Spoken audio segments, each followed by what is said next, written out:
Hello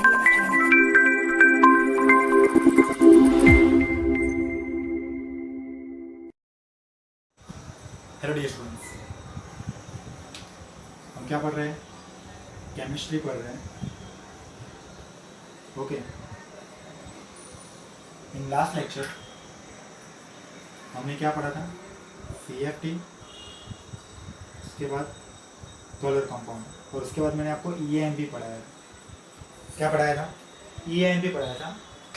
और इस section में हम दूसरा टॉपिक चालू करने जा रहे हैं. उस टॉपिक का नाम है stability of coordination compound.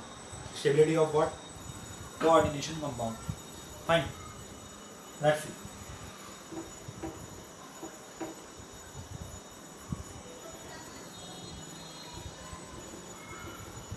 Stability of coordination compound.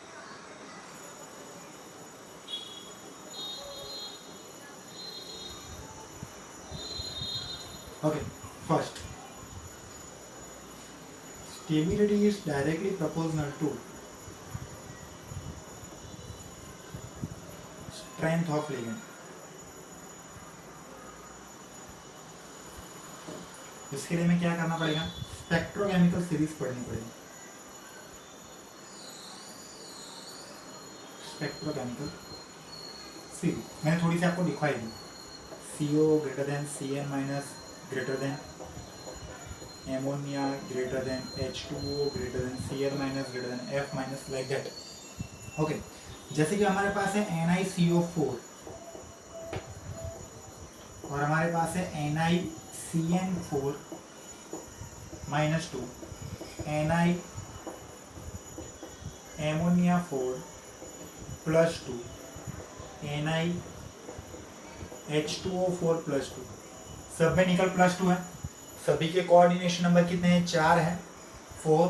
But यहाँ पे कार्बोनिल है, यहाँ पे साइनाइड है, यहाँ पे एमोनिया है और यहाँ पे H2O है. तो यहाँ पे लिगेंड की स्ट्रेंथ ज़्यादा है, उसकी वजह से उसकी स्टेबिलिटी भी कैसे होगी?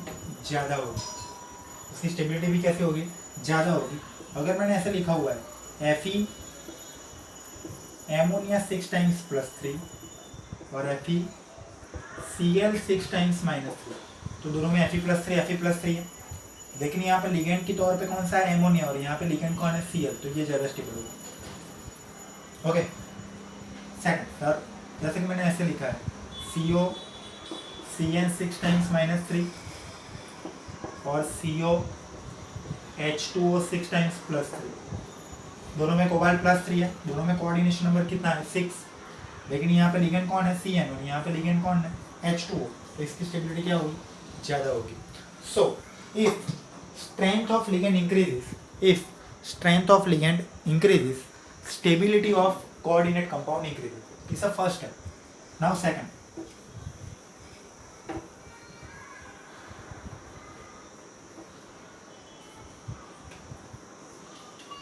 Structure or shape. We all know delta square planar is more than delta O is more than delta T. सब कुछ सेम है, लिगेंड भी सेम है, चार्ज भी सेम है. ओके, तो अगर वो स्क्वायर प्लानर स्ट्रक्चर है तो वो ज़्यादा स्टेबल होगा कंपेयर टू ऑक्टाहेड्रल स्ट्रक्चर और कंपेयर टू टेट्राहेड्रल स्ट्रक्चर. अभी अगर लिगेंड सेम है, कोऑर्डिनेशन नंबर भी सेम है और मेटल आयन चेंज होता है, तो हमने क्या पढ़ा है? Strength of ligand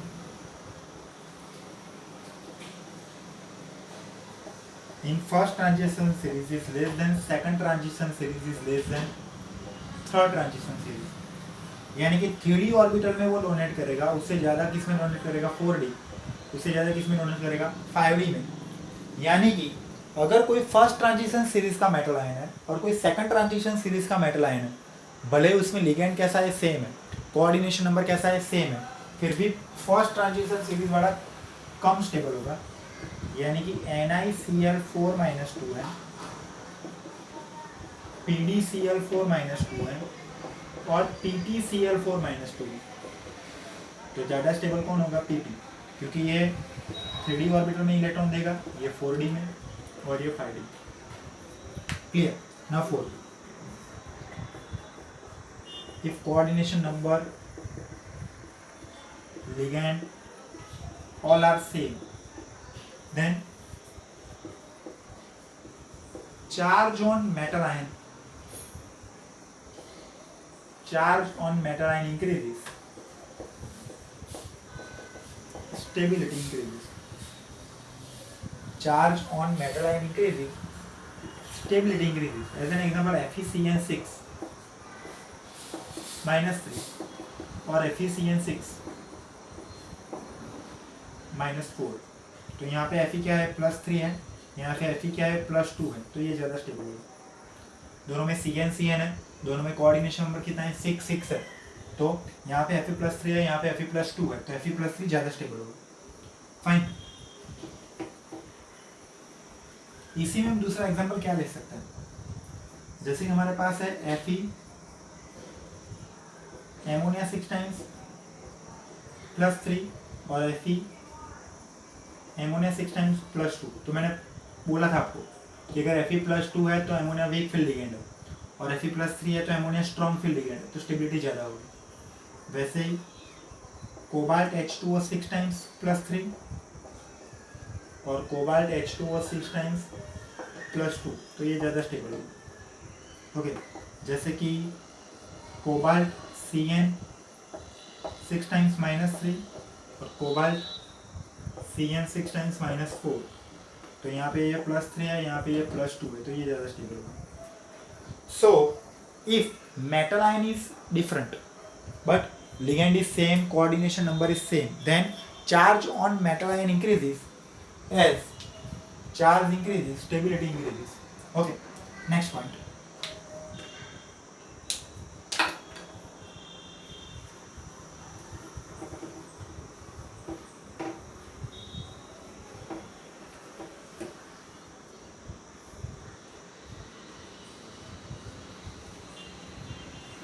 Compared to normal coordinate compounds,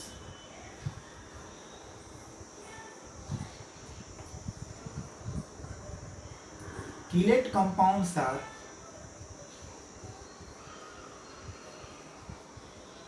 more stable. Now what is chelate? New word for you, chelate. If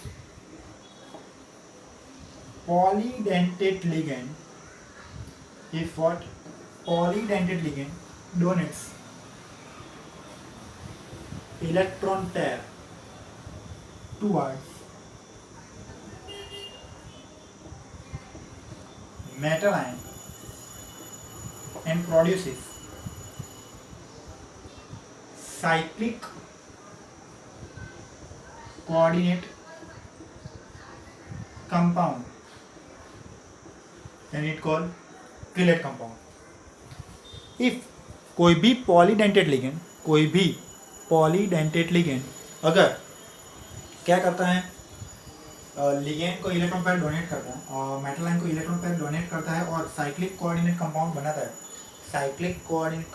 है, तो फिर क्या होगा, उसकी जो भी साइक्लिक कंपाउंड बनेगा उसको हम क्या बोलेंगे, chelate. As an example metal है, वैसे हम ले सकते हैं निकल En 2 टाइम्स +2. ओके, तो ये बाइडेंटेड है, निकल NH2 CH2 CH2 NH2, ये साइक्लिक बन गया है. यहाँ से भी NH2 CH2 CH2 NH2, ये भी साइक्लिक बन गया. दोनों साइक्लिक बन गए, फिर दोनों तरफ से साइक्लिक है, तो इसको हम क्या बोलेंगे कि ये है कीलेट कंपाउंड. ना अगर हमारे पास Ni एमोनिया 4 टाइम्स है और वो +2 है, और हमारे पास NiEn 2 टाइम्स है और वो +2 है, तो ये ज़्यादा स्टेबल होगा. क्यों? क्योंकि ये नॉर्मल है और ये कीलेट है. Ni CN 6 टाइम्स Fe ले लेते हैं, Fe CN 6 टाइम्स -3 है और Fe ऑक्जेलेटो 3 टाइम्स -3 है, तो ये ज़्यादा स्टेबल होगा क्योंकि ये नॉर्मल है और ये कीलेट है. यहाँ पे हमें स्पेक्ट्रोकेमिकल सीरीज नहीं देखनी है। अगर कोई नॉर्मल है और कोई किलेट है तो किलेट ज़्यादा स्टेबल होगा। ओके, अभी किलेट कंपाउंड में मुझे आपको एक दूसरा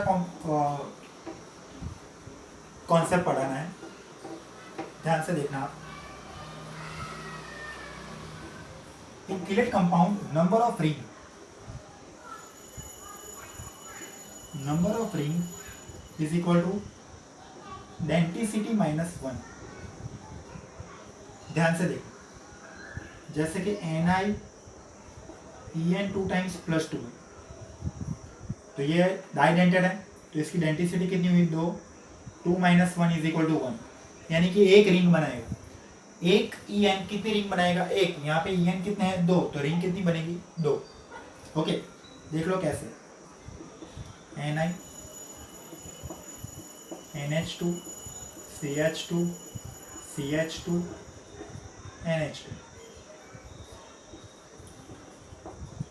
NH2 CH2 CH2 NH2। Clear? तो 2 रिंग बनी, लेकिन एक En कितनी रिंग बना रहा है? एक। इसमें 1 2 3 4 5 metals are connected, 5 elements are connected to make a ring. ये तो साइड में होंगे ना, ये भी साइड में होंगे, ये भी साइड में होंगे, ये भी। तो रिंग बनाने के लिए कौन रिक्वायर है? ये सारे। इसको हम क्या बोलेंगे? 5 member ring 2। It means in NiEn 2 times there is 2 ring which contains 5 member. 1 2 3 4 5। It is clear? Fine. दूसरा देखते हैं।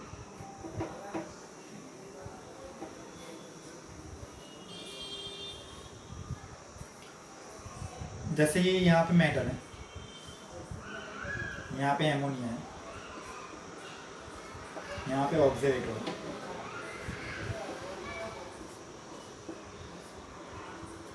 और यहाँ पे है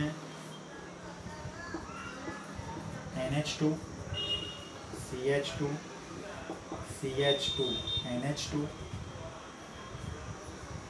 CH2 NH2। तो ये क्या है? PTN। PTN is tridentate। It means number of ring is equal to 2, 3 - 1 is equal to 2।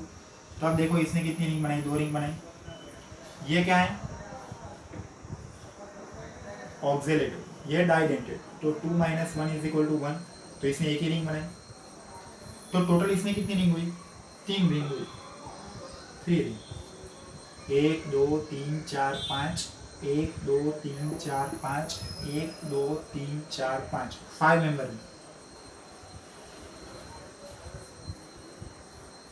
How many? 5 member ring। Clear? It means here there is total 3 ring which contains 5 members, which contains what? 5 members। Clear? आगे देखते हैं।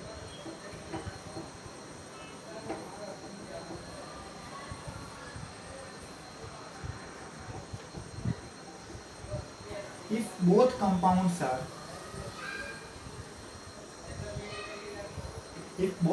are chelate compound,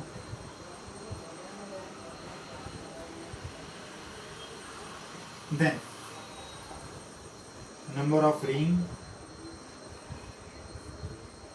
or number of chelate or density increases, stability increases। ध्यान से देखना, यहाँ पे metal है, En 3 times है, यहाँ पे कोई चार्ज है, मेटल है, PTN 2 टाइम्स है, यहाँ पे कोई चार्ज 3 टाइम्स। ये क्या है? बाइडेंटेड, यानी कि 2 - 1 1 रिंग, 3 टाइम्स यानी कि 3 रिंग बनी। En क्या है? बाइडेंटेड है। बाइडेंटेड लोग कितनी रिंग बनाएगा? 2 - 1 = 1, लेकिन वहाँ पे En कितने हैं? 3, तो टोटल कितने रिंग बनेगी? 3 रिंग बनेगी। अभी PTN क्या है? ट्राइडेंटेड है, 3 - 1 = 2, यानी कि एक PTN कितनी रिंग बनाएंगे? 2, तो 2 PTN के लिए रिंग बनाएंगे, 2 × 2 4, यानी कि यहाँ पे कितनी रिंग बनेगी? 4 रिंग। दोनों में मेटल सेम है, दोनों में कोऑर्डिनेशन नंबर सेम है, फिर भी यहाँ पे कितनी रिंग बनेगी 3, यहाँ पे कितनी रिंग बनेगी 4, तो ये ज़्यादा स्टेबल है। वैसे हम ऐसे लेते हैं मेटल PTN 2 टाइम्स, तो क्या हो गया, कोऑर्डिनेशन नंबर 6 हो गई, अभी आपको तो पता ही है 3 - 1 = 2 एंड टोटल 4 रिंग बनेगी। एक PTN 2 रिंग बनाता है तो एक 2 PTN कितने रिंग बनेंगे 4। लेकिन अगर मेटल और EDT है, मेटल और क्या है EDT है, एक तरह मेटल एंड एक तरह EDT है, तो अभी क्या है मेटल और EDTA में EDTA is a hexadentate ligand. EDTA is what? Hexadentate ligand. Hexadentate ligand means 93 is 6, 6 - 1 = 5, यानी कि एक ही कितने रिंग बना देगा 5, और ये दो मिक्स हो गए भी कितने रिंग बनाएंगे 4, तो इसकी किलेटिंग प्रॉपर्टी ज़्यादा है, तो ये ज़्यादा स्टेबल होगा। समझ में आ गया? वैसे ही हमने कहीं पे पढ़ा था DMG, dimethyl glyoximato, it will produce extra hydrogen bonding. जब इसका स्ट्रक्चर पढ़ेंगे तो आपको पता चलेगा it produces extra hydrogen bonding. Hydrogen bonding की वजह से उसमें स्टेबिलिटी और ज़्यादा बढ़ जाती है। हाइड्रोजन बॉन्डिंग की वजह से क्या उसमें स्टेबिलिटी और ज़्यादा बढ़ जाती है। फाइन, तो अगर आपको stability of organic coordinate compound find out करना है तो क्या करना पड़ेगा, पहले तो strength of ligand, after that अगर स्क्वायर प्लान है तो ज़्यादा स्टेबल होगा, या फिर ऑक्टाहाइड्रल और उसके बाद टेट्राहाइड्रल, या फिर charge on metal ion. If metal ion change हो रहा है तो वो 3D वाला है, 4D वाला है या फिर 5D वाला है। उसके बाद वो नॉर्मल है या कीलेट है, तो कीलेट ज़्यादा स्टेबल होगा। और इफ बोथ आर कीलेट, तो जिसमें कीलेटिंग प्रॉपर्टी ज़्यादा होगी या फिर रिंग ज़्यादा बनेगी, वो ज़्यादा स्टेबल है। फाइन, इस तरह हम stability of coordinate compound find out कर सकते हैं। क्या फाइंड आउट कर सकते हैं? Stability of coordinate compound. Okay ना, लेकिन हमें अगर फाइनली वैल्यू फाइंड करनी है तो स्टेबिलिटी कांस्टेंट की वैल्यू फाइंड करनी पड़ेगी थर्मोडायनेमिकली। इट कॉल बीटा और के net, it call what? Beta और के नेट। ध्यान से देखना, आप लोग। मेटल प्लस लिगेंड Ml, इसको बोलेंगे K। ऊपर कौन आएगा? प्रोडक्ट। नीचे कौन आएगा? रिएक्टेंट। अगर K की वैल्यू ज्यादा है it means concentration of Ml is ज्यादा। अगर K की वैल्यू ज्यादा है तो कॉन्सेंट्रेशन ऑफ Ml ज्यादा होगा। It means metal and ligand wants to produce Ml, यानी कि लिगेंड मेटल के साथ कोऑर्डिनेट बॉन्ड बनाना चाहता है। अगर मैं ऐसा लिखता हूँ Ml प्लस L, तो क्या बनेगा? Ml2, इसको हम K1 बोलेंगे, इसको K2, क्या आएगा? Ml2 Ml into L। अगर तीसरा लिगेंड आता है Ml2 प्लस L, तो क्या बनेगा? Ml3 K3 is equal to Ml3 Ml2 into L। और अगर Ml3 में दूसरा लिगेंड आ जाता है तो क्या बनता है? फाइनली अगर Ml4 बना है coordination compound 4, coordination number is 4, तो Ml4 Ml3 into L। अगर K की वैल्यू ज्यादा आ रही है इट मींस मेटल और लिगेंड एक दूसरे के साथ कंबाइन होना चाहते हैं। अगर आपने अच्छी तरह से ल शैटल या फिर इक्विलिब्रियम पढ़ा है तो K की वैल्यू जितनी ज़्यादा मिलेगी वो क्या इंडिकेट करता है कि मेटल और लिगेंड यानी कि रिएक्टेंट मिक्स होके क्या बनाना चाहते हैं? प्रोडक्ट बनाना चाहते हैं। और प्रोडक्ट में क्या है? Coordinate compound. अगर मैं चारों को साथ में लिखता हूँ तो क्या बनेगा? M+4L gives Ml4। इसको बोलूँगा मैं K नेट या फिर बीटा, क्या लिखूँगा?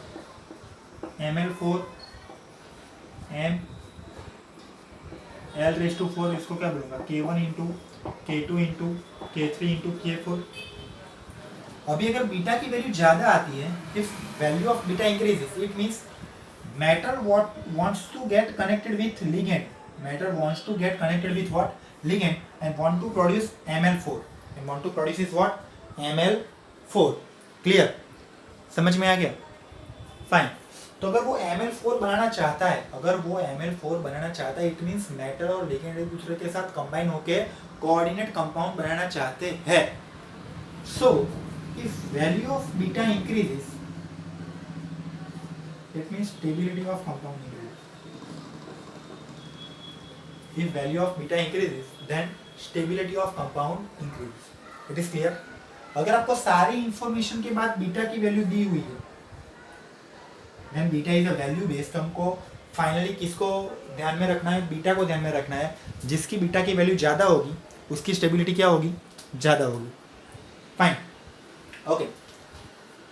उसके बाद the most important point which is important for JEE, neat and board, undoubtedly उसमें से क्वेश्चन आने ही वाला है, एंड दैट इज आइसोमेरिज्म.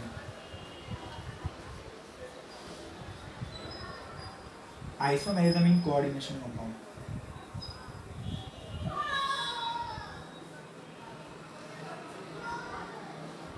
अभी इसमें हमें क्या करना है? इसमें दो तरह की आइसोमेरिज्म पढ़नी है. Stereo isomerism which is geometrical and optical,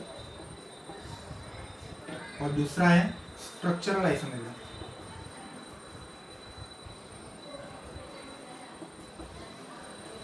structural isomerism के 4 टाइप हैं. लिंकेज, आयोनिक, हाइड्रेशन और कोऑर्डिनेट आइसोमेरिज्म. फाइन. ये सारे आइसोमेरिज्म हमें पढ़नी है, लेकिन आज का लेक्चर मैं इतने तक ही रखता हूँ क्योंकि शायद मेरा मोबाइल बंद होने वाला है. तो मैं आगे अगर रिकॉर्ड करूँगा तो वो भी रिकॉर्ड नहीं होगा. अगर पॉसिबल हुआ तो इसके साथ ही मैं दूसरा लेक्चर कनेक्ट करके इस लेक्चर को ज़्यादा बड़ा कर दूँगा. ओके. नहीं तो फिर हम मेनली जो इसमें पॉइंट है वो कौन सा पढ़े हुए हैं? Stability of coordinate compound. ये आपको पढ़ना है, उसके MCQ सॉल्व करना है. क्लियर. अगर आपको कहीं पे भी दिक्कत हो तो आपको मुझे पूछना है. क्लियर. पढ़ते रहो, पूछते रहो, डाउट सॉल्व करते रहो. अगर कहीं पे भी दिक्कत आती है तो सर की हेल्प लो. ओके बच्चों, इतने तक रखते हैं आज के लिए. Okay, thank you. Hello dear students, कल मेरा लेक्चर थोड़ा सा रह गया था. आपको पता है कि बैटरी चली गई थी, उसकी वजह से. तो आज वो हम कंप्लीट कर रहे हैं. ओके, यानी कि 2 लेक्चर मिक्स होके शायद आपको आए. फाइन. क्या पढ़ रहे हैं हम? केमिस्ट्री पढ़ रहे हैं. उसमें कौन सा टॉपिक पढ़ रहे हैं? Coordination compound. Coordination compounds. Fine. उसमें हम किसके बारे में बात कर रहे हैं? Isomerism. About what? Isomerism. And today we are going to study about structural isomerism. Today we are going to study about what? Structural isomerism. There is 4 kind of structural isomerism. But in every structural isomerism there is a same rule.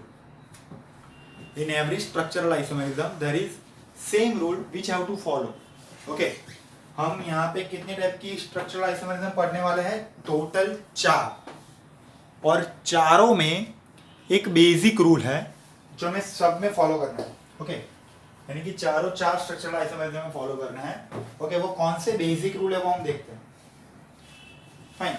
The first basic rule is molecular formula does not change. The first basic rule is what? Molecular formula does not change. Okay. First is molecular formula remains same. Second is primary valency or oxidation number of metal ion remains same. Secondary valency or coordination number remains same, but IUPAC name changes. क्या change होता है? IUPAC name change होता है। In every structural isomerism IUPAC name change हो जाएगा। क्या change हो जाएगा? आईयूपीएसी नेम चेंज हो जाएगा। हमें कैसे ये पता करना है? The first type of structural isomerism is linkage isomerism. Which isomerism? Linkage isomerism. In linkage isomerism, first priority is there should be ambidentate ligand.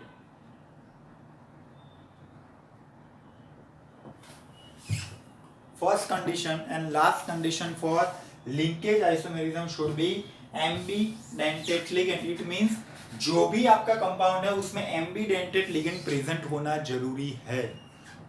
अगर एम्बीडेंटेड लिगेंड प्रेजेंट है तो वो अलग अलग तरह से मेटल आयन के साथ क्या कर सकता है? लिंक कर सकता है या फिर कोऑर्डिनेटेड कोवेलेंट बॉन्ड बना सकता है। वो अलग अलग तरह से लिंक करेगा, उसकी वजह से उसको हम क्या बोलेंगे? Linkage isomerism. Let's see a single example like Fe ammonia 5 times NO2, यहाँ पे हम लिखते हैं +2, ये -1 उस तरफ जाएगा तो +1, तो Fe क्या होगा? +3 होगा। नाम क्या आएगा? Penta amine nitro iron 3 ion. Okay, दूसरा नाम क्या लिख सकते हैं? Penta amine N nitro.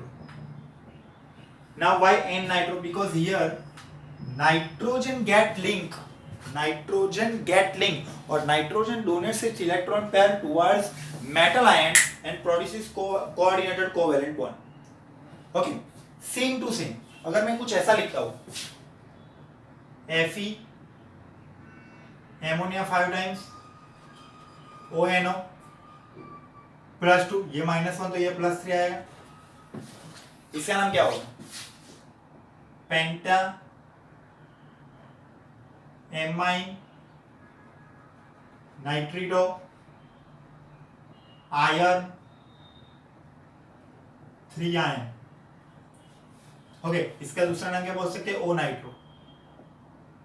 ना भाई O nitro because oxygen get linked with Fe in both compound. Fe common, ammonia 5 times common. Okay, 1 nitrogen 2 oxygen common, but means molecular formula remains same. Primary valency of Fe is +3, primary valency is same.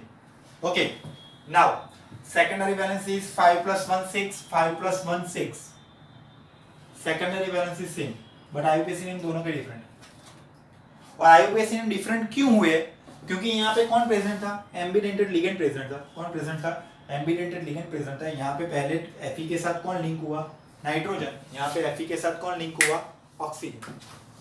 कौन link हुआ? Oxygen link हुआ। उसकी वजह से हम इसको क्या बोलते हैं? Linkage isomerism. यानी कि if any एम्बीडेंटेड ligand present in coordinated compound they can show linkage isomerism. Now second example, जैसे कि हम ये लेते हैं, जैसे ये ले लिया हमने cobalt H2O 4 times SCN 2 times. चलो यहाँ पे लिया +1, ये -1 2 टाइम्स उस तरफ जाएगा तो +2 हो जाएगा, ये +3। नाम क्या है? टेट्रा एक्वा डाई थायो साइनेटो कोबाल्ट 3 आयन। यहाँ पे कौन लिंक हुआ है? सल्फर। क्या बोल सकते हैं? Tetra aqua S thiocyanato. S बोल सकते हैं ना, क्यों? क्योंकि सल्फर लिंक हुआ है। हम ऐसा भी लिख सकते हैं cobalt H2O 4 time NCS 2 times +1, तो ये भी +3 आया। दोनों में primary valency same, secondary valency 4 and 2 6 same. Okay, लेकिन इसका नाम क्या आएगा? Tetra aqua di isothiocyanato cobalt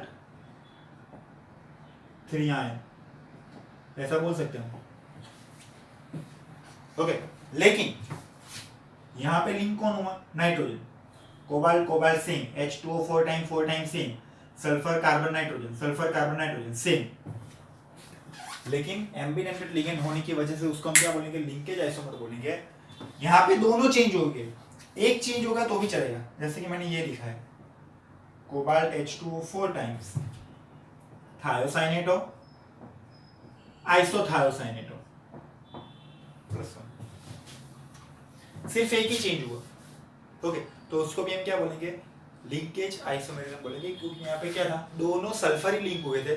यहाँ पे एक सल्फर लिंक हुआ है, एक तरफ से सल्फर लिंक हुआ है, एक तरफ से नाइट्रोजन लिंक हुआ है। यहाँ पे दोनों नाइट्रोजन लिंक हुए, यानी कि अगर वहां पे एम्बिडेंटेड लिगेंड प्रेजेंट है in any compound, if there is ambidentate ligand is present, then they can show which kind of isomerism? Linkage isomerism. Okay, next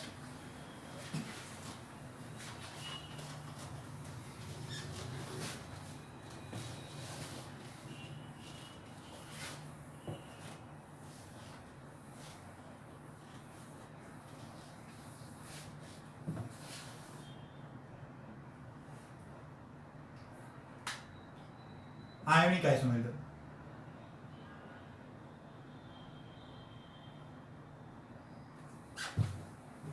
second type of isomerism is ionic isomerism. Okay, पहले हमने क्या पढ़ा? Linkage. अभी हम क्या पढ़ने जा रहे हैं? Ionic isomerism. Okay, ionic isomerism में क्या है?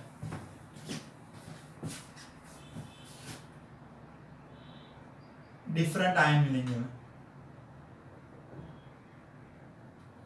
जैसे कि मैंने ये लिखा है निकल, हम लेते हैं क्रोमियम। चलो, chromium En2 times Cl2Br2। Okay, chromium +4 आएगा, कौन सा आयन बनेंगे? Chromium En2 times Cl2 +2 and 2Br-। इसको अगर मैंने सिल्वर नाइट्रेट में रखा तो मुझे कौन से पेपिटिस मिलेंगे? AgBr, क्योंकि आयोनाइज कौन हो रहा है? Br-। ओके, लेकिन अगर मैं ऐसा लिखता हूं क्रोमियम En2 टाइम्स Br2Cl2, तो इसमें से कौन से आयन बनेंगे? Chromium En2 times Br2 +2 and 2Cl-। इसको अगर मैंने सिल्वर नाइट्रेट में डाला तो मुझे कौन से आयन मिलेंगे? कौन से पेपिटिस मिलेंगे? AgCl। देखो, दोनों में क्रोमियम +4 और डाइडेंटेड लिगेंड 2 and 2 टाइम्स, यानी 4 and 2, टोटल वैलेंसी 6। यहाँ पे भी वैलेंसी 6, लेकिन दोनों में आयन क्या है? डिफरेंट है। प्राइमरी वैलेंसी चेंज नहीं हुई, मॉलिक्यूलर फॉर्मूला चेंज नहीं हुआ, सेकेंडरी वैलेंसी चेंज नहीं हुई, लेकिन क्या चेंज हो गया? आयन चेंज हो गया। क्या चेंज हो गया? आयन चेंज हो गया। उसकी वजह से हम इसको क्या बोलेंगे? आयोनिक आइसोमेरिज्म बोलेंगे। क्या बोलेंगे? Ionic isomerism. It is clear? Now listen to me carefully. Okay, याद रखना, जब भी ये सारी आइसोमेरिज्म होती है तब तक क्या चेंज हो रहा है? लिगेंड चेंज हो रहा है। यहाँ पे कौन सा लिगेंड है? क्लोरीन। यहाँ पे कौन सा लिगेंड है? ब्रोमीन। अगर लिगेंड चेंज हो रहा है तो हमने पढ़ा था कि स्प्लिटिंग चेंज हो जाएगा। ओके, कभी कम स्प्लिटिंग होगा अगर वो वीक फील्ड है, कभी ज्यादा स्प्लिटिंग होगा अगर वो स्ट्रॉन्ग फील्ड है। स्प्लिटिंग चेंज हो जाएगा तो क्या चेंज हो जाएगा? कलर चेंज हो जाएगा। उसकी वजह से सारे आइसोमेरिज्म आपको क्या मिलेगा? डिफरेंट कलर मिलेगा। ओके, नाउ हम दूसरा एग्जांपल लेते हैं। जैसे कि मैंने ये लिया Fe एमोनिया 5Cl NO, कौन सा आयन बनेंगे? ये वाले Fe एमोनिया 5Cl +1 NO2 -1। अगर मैंने ऐसे लिखा था Fe एमोनिया 5 NO2Cl, तो इसमें से क्या बनेगा? Fe ammonia 5 NO2 +1 and Cl -1। समझ में आ गया? आयन डिफरेंट है तो उसको हम क्या बोलेंगे? आयोनिक आइसोमेरिज्म बोलेंगे। अगर कोई मुझे आके पूछे कि sir this compound can show which kind of isomerism, मेरा आंसर क्या होगा? एक तो आयोनिक है ही, and the second one is linkage isomerism. Sir why linkage isomerism? क्योंकि यहाँ पे क्या प्रेजेंट है? NO2 प्रेजेंट है। NO2 is an ambidentate ligand. NO2 is what? Ambidentate ligand. And if there is ambidentate ligand, they can show linkage isomerism. It means this kind of formula can show ionic isomerism as well as linkage isomerism. Did you get my point? So they can give you a simple example of any coordinate compound and they can ask you this compound will show which kind of isomerism, and you have to understand that if there is ambidextrous ligand they can show linkage isomerism, and if with any change you can produce different kind of ion, they can show ionic isomerism also. Okay, now there is a third type of isomerism which is called hydration isomerism. Same as ionic, ये ionic की तरह ही है. It is as same as ionic isomerism, but based on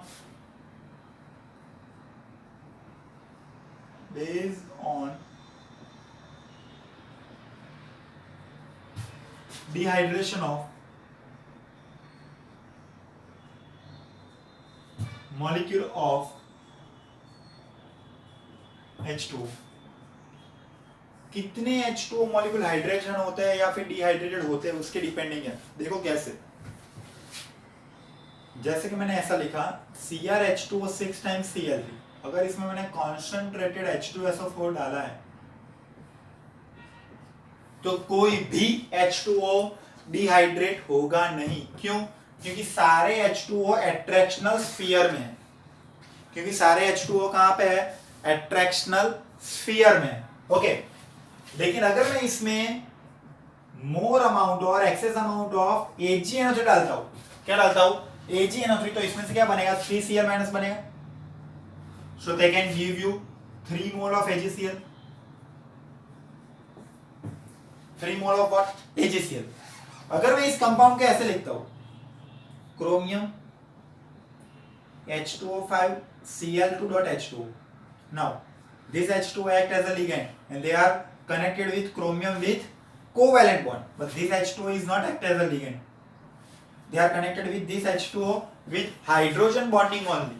With hydrogen bonding only. Okay, तो पहले इसमें क्या था? 3 Cl minus मिलते थे. अभी इसमें कितने Cl माइनस मिलते हैं? 2. यानी कि आयन चेंज हो गया, तो आयोनिक आइसोमेरिज्म. और अगर इसमें मैं कॉन्सेंट्रेटेड H2SO4 डालता हूं तो क्या होगा? 1 mole of H2O get dehydrated because that H2O is out of attractional sphere. That H2O is out of attractional sphere. और अगर इसमें मैं AgNO3 डालता हूं तो मुझे क्या मिलेगा? सिर्फ 2 मोल ऑफ AgCl. ध्यान से सुनो, यहाँ पे आयन भी चेंज हो रहा है. क्या चेंज हो रहा है?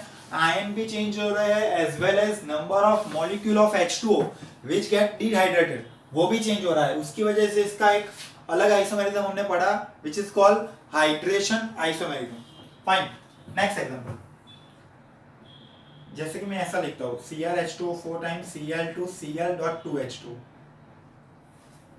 यानी कि एट्रैक्शनल स्फीयर के बाद 2 H2O है जो हाइड्रोजन बॉन्डिंग से कनेक्टेड है. तो इसमें क्या होगा? 2 mole of H2O get dehydrated and 1 mole AgCl मिलेगा. Okay, number of H2O get dehydrated वो चेंज हो रहा है, आयन भी चेंज हो रहा है. आयन चेंज हो रहा है उसकी वजह से आयोनिक आइसोमेरिज्म. लेकिन number of H2O get dehydrated वो भी चेंज हो रहा है, उसकी वजह से एक अलग टाइप का आइसोमेरिज्म हमने पढ़ा which is called hydration isomerism. Now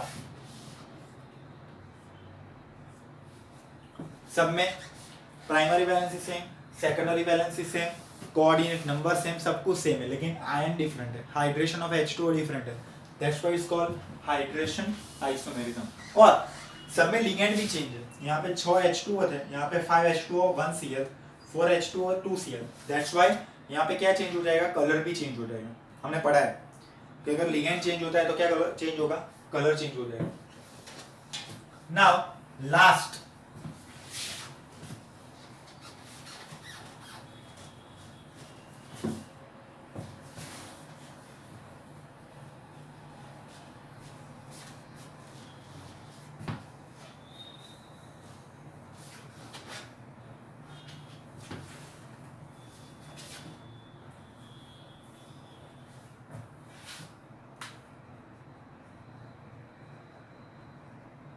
coordinate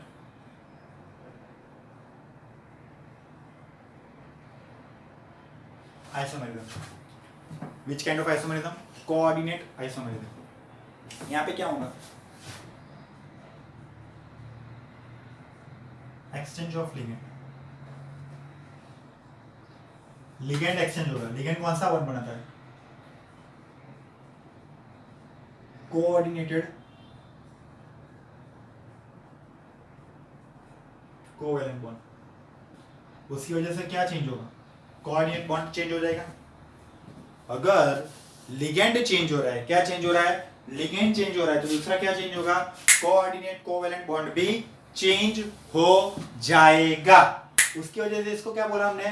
coordinate isomerism. देखो कैसे, cobalt ammonia 6 times, chromium CN 6 times. हमने कैसे पढ़ा था? ये तो 0, -1 6 टाइम्स, -6 उस तरफ जाएगा तो +6, दोनों को इक्वली डिस्ट्रीब्यूट करना है, +3 +3। अभी primary valency +3 coordinate number is 6 यहाँ पे एमोनिया ने कोऑर्डिनेट बॉन्ड बनाया है, यहाँ पे किसने? साइनो ने। फाइन, अभी मैं इसको ऐसे लिखता हूं,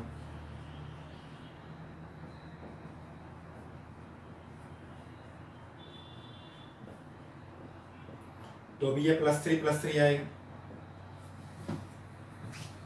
लेकिन पहले इसमें क्रोमियम में सारे कोऑर्डिनेट बॉन्ड किसने बनाए थे? साइनाइड। अभी क्रोमियम में सारे कोऑर्डिनेट बॉन्ड किसने बनाए हैं? एमोनिया ने। कोबाल्ट में सारे कोऑर्डिनेट बॉन्ड पहले किसने बनाए थे? एमोनिया ने। अभी किसने बनाए हैं? साइनाइड ने। तो सब में क्या चेंज हो गया? लिगेंड चेंज हो गया। लिगेंड एक दूसरे के साथ क्या हो गया? एक्सचेंज हो गया। उसकी वजह से इसको बोलेंगे कोऑर्डिनेट आइसोमेरिज्म। लेकिन primary valency, secondary valency, coordination number वो चेंज हुआ नहीं है, सिर्फ लिगेंड एक्सचेंज हुआ है। उसकी वजह से हमको क्या बोलेंगे? Coordinate isomerism. ध्यान से देखना, if they ask how many isomerism is possible in this kind of compound, तो हमें कोऑर्डिनेट नंबर देख लेना है। अगर डिफरेंट कोऑर्डिनेट नंबर हो, अगर पॉजिटिव कॉम्प्लेक्स और नेगेटिव कॉम्प्लेक्स दोनों में डिफरेंट कोऑर्डिनेट नंबर हो, तो फिर जो छोटा वाला कोऑर्डिनेट नंबर है वो देखना है। Total 6 isomers is possible. Sir आपने तो यहाँ पे 2 ही ड्रॉ किए हैं, मैं ड्रॉ कर रहा हूँ टोटल 7 बनेंगे। कितने बनेंगे? 7, लेकिन हम कैलकुलेट कितने कर रहे हैं? 6। देखो कैसे, ये 2 तो है ही, ओके। अभी ऐसा तो है नहीं ये सारे अमोनिया उसको डोनेट करने और सारे लेने, एक एक एक्सचेंज करेंगे तो भी कोऑर्डिनेट बॉन्ड तो चेंज ही हो जाएगा, तो भी लिगेंड तो एक्सचेंज हुआ ही है, तो उसको भी हम बोल सकते हैं। तो हम ऐसे भी लिख सकते हैं, कोबाल्ट एमोनिया 5 टाइम्स, एक एमोनिया लिया, एक CN लिया, क्रोमियम CN 5 टाइम्स एमोनिया। चलो 2 एक्सचेंज करते हैं, cobalt ammonia 4 times, CN 2 times, chromium CN 4 times, ammonia 2 times. ऐसा भी हो सकता है, cobalt ammonia 3 times, CN 3 times और chromium ammonia 3 times, CN 3 times. ऐसा भी हो सकता है, chromium ammonia 5 times, CN 1 time, cobalt CN 5 times, ammonia 1 time. ऐसा भी हो सकता है, chromium ammonia 4 CN twice, cobalt CN 4 ammonia twice. ध्यान से देख लो, एक एक्सचेंज किया, 2 एक्सचेंज किए, 3 एक्सचेंज किए, ओके, फिर 4 एक्सचेंज किए और ये सारे एक्सचेंज कर दिए, ओके। यहाँ पे 6 एमोनिया विद कोबाल्ट, यहाँ पे 5 ammonia with cobalt, 4 ammonia with cobalt, 3 ammonia with cobalt, 2 ammonia with cobalt, 1 ammonia with cobalt and 0 ammonia with cobalt. सारे मैंने एक्सचेंज कर दिए, ये 1, ये 2, ये 3, ये 4, ये 5, ये 6, 7, लेकिन हमने बोला कितना 6। ओके, अगर आपको कुछ समझ में नहीं आया तो हमको क्या करना है, जो भी कोऑर्डिनेट नंबर दिया है वो लिख देना है। लेकिन मैंने आपको 6 बना के बताया, 7 बना के बताया, लेकिन कैलकुलेट सिर्फ कितना होगा 6। Now let's see why. Chromium cobalt +3 and 0, तो ये +3 आएगा, ये -3 आएगा, यहाँ पे ये +3 आएगा, -3 आएगा। चार्ज +3 -1 तो +2, +3 -5 तो -2, +3 -2 तो +1, +3 -4 तो -1, +3 -3 तो 0, +3 -3 तो 0, +3 -1 तो +2, +3 -5 तो -2, +3 -2 तो +1, +3 -4 तो -1। चार्ज कैसे लिखने वो आपको पता होना चाहिए। हमने जब आईयूपीएससी नोमेनक्लेचर पढ़ा है तभी हमको चार्ज पता चल जाना चाहिए। Fine, now listen to me carefully. क्या होना चाहिए, ये पूरा एक कॉम्प्लेक्स कंपाउंड होना चाहिए ना। ये पूरा इसलिए क्योंकि ये भी पॉजिटिवली चार्ज है, ये नेगेटिवली चार्ज है, सब एक दूसरे के साथ रहेंगे। लेकिन ये जो कंपाउंड है उसमें ये न्यूट्रल है, ये भी न्यूट्रल है, तो ये दोनों साथ में कभी नहीं रहेंगे। ये दोनों साथ में कभी नहीं रहेंगे। अगर ये दोनों साथ में नहीं है तो both are different coordinate compound, और if they are different coordinate compound it means इसका मॉलिक्यूलर फार्मूला और इसका मॉलिक्यूलर फार्मूला सेम नहीं होगा। इसका मॉलिक्यूलर फार्मूला और इसका मॉलिक्यूलर फार्मूला सेम नहीं होगा, क्योंकि वो डिफरेंट है। 0-0 चार्ज वाले एक दूसरे के साथ रहेंगे नहीं, क्योंकि वो दोनों न्यूट्रल है, वो एक दूसरे के साथ नहीं रहेंगे। यहाँ पे एक पॉजिटिव चार्ज है, एक नेगेटिव चार्ज है, पॉजिटिव चार्ज एक नेगेटिव चार्ज, तो वो साथ रहेंगे। तो ऐसा जो 0 चार्ज वाला कंपाउंड है उसको हम कैलकुलेट नहीं करते हैं, क्योंकि that one is a different coordinate compound, both are different, so it is not an example of coordinate isomerism. उसकी वजह से हम उसको कैलकुलेट नहीं कर सकते हैं। तो टोटल कितने कंपाउंड हुए, 1 2 3 4 5 6, यानी कि 6 कंपाउंड पॉसिबल। अगर मैंने ऐसे लिख दिया Na ammonia 4 times, NPD Cl 4 times, तो यहाँ पे +2, यहाँ पे -2। 4 एमोनिया, 1 एक्सचेंज किया, 3 एक्सचेंज किए, चारों एक्सचेंज कर दिए। 4, 1 एक्सचेंज किया, 3 एक्सचेंज किए, चारों एक्सचेंज कर दिए। टोटल कितने कंपाउंड बनेंगे, टोटल एग्जांपल कितने पॉसिबल, 4। टोटल कितने एग्जांपल पॉसिबल है, 4। दो एक्सचेंज नहीं होंगे, क्यों एक्सचेंज नहीं होंगे वो आपको यहां से पता चल जाएगा। Fine, okay, let's see another example.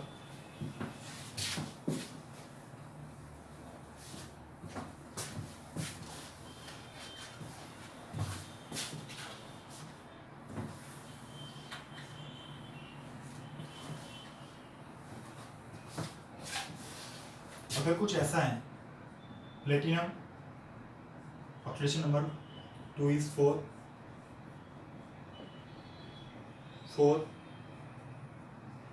Cl6। ध्यान से एक ही बार बोलूंगा, सुन लेना। ऑक्सीडेशन नंबर 2 है, उसका कोऑर्डिनेट नंबर 4 है। ऑक्सीडेशन नंबर 4 है, उसका कोऑर्डिनेट नंबर 6 है। ये तो अगर ये इसको 6 क्लोरीन देता है, इसको अगर वो 6 क्लोरीन देता है, तो यहां से कितने एमोनिया आएंगे, 4। ओके, तो क्या होगा, जो 2 था उसका पहला ऑक्सीजन कोऑर्डिनेट नंबर 4 था, लेकिन अभी क्या हो जाएगा 6।